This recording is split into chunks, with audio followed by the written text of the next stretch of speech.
Hi, my name is Namu. I'm currently studying in the 10th grade of Korikano International School. I'm a Korean, but I was born in Germany and raised in both the US and South Korea. Our family moved around a lot because of my father's studies and work. This naturally led me to experience many different curriculums and ideologies of education. I've probably been through at least 4 kindergartens alone. My family made a big immigration after the first semester of my 4th grade. We headed far east to the nation of academics and endless competition, South Korea. South Korea was like a sucker punch for me in the guts. Kids in 4th grade were already attending to hagwons, aka cram schools or private education to study 7th, 8th grade level maths and English. The impact that South Korea gave me had quite a blow. I felt dumb and lagging for the first time in my life. I don't mean to boast, but I was quite an intelligent boy back in the States.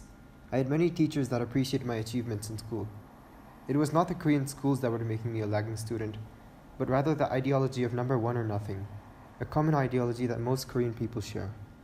It applies for pretty much everything, and it's the reason why many people know Korea as the country of endless achievements and academic excellence. Well, there was no exception for 4th grade elementary school students. I can remember playing alone in the playground after school because all of my friends were busy with their pressurized hagwon lives. Since then, I had known something had been wrong. Why were my friends studying algebra and quadratic equations when I was running around in the playground? Was I doing something wrong? After coming to KIS, I had a chance to look back at my Korean education, choosing it as the topic for my MYP personal project.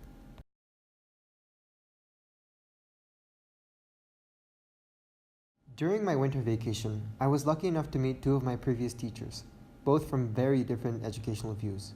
One of my teachers, Teacher A, was my 9th grade homeroom teacher. She's a public school social studies teacher.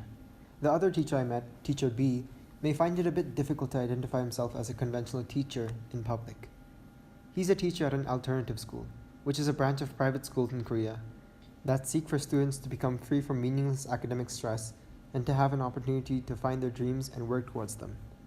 The alternative schools are not widely acknowledged or even known, as most of the Korean population still hang on to endless academic competition, dreaming of scoring a high score on the final exams to apply for prestigious colleges. I had the chance to hear the insight of these 2 teachers, who both gave their thoughts on the current Korean education system and atmosphere.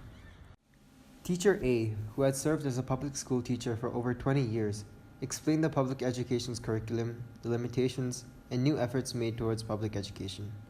She said that the curriculum itself did not have much of a problem, and was not forcing students to extensive workloads or academic stress. The real problem that the students faced was the ever-growing ambition of their parents and society. Students go to hagwons, or cram schools, after every school day, and study for hours and hours, usually till night, only to tumble back to home to start yet another same day. Hagwons are extremely stressful.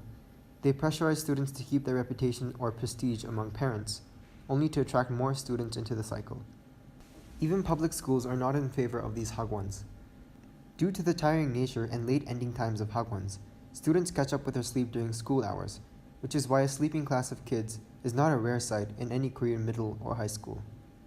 The low participation in school brings on the effect of demotivation for attentive students and even teachers.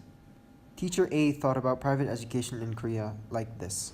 우리나라에서 사교육은 애도 힘들고 부모도 그 돈을 대느라고 힘들고 아무튼 안 하자니 불안하고 하자니 너무 애들이 고생하고 힘들고 그런 시스템인 것 같아.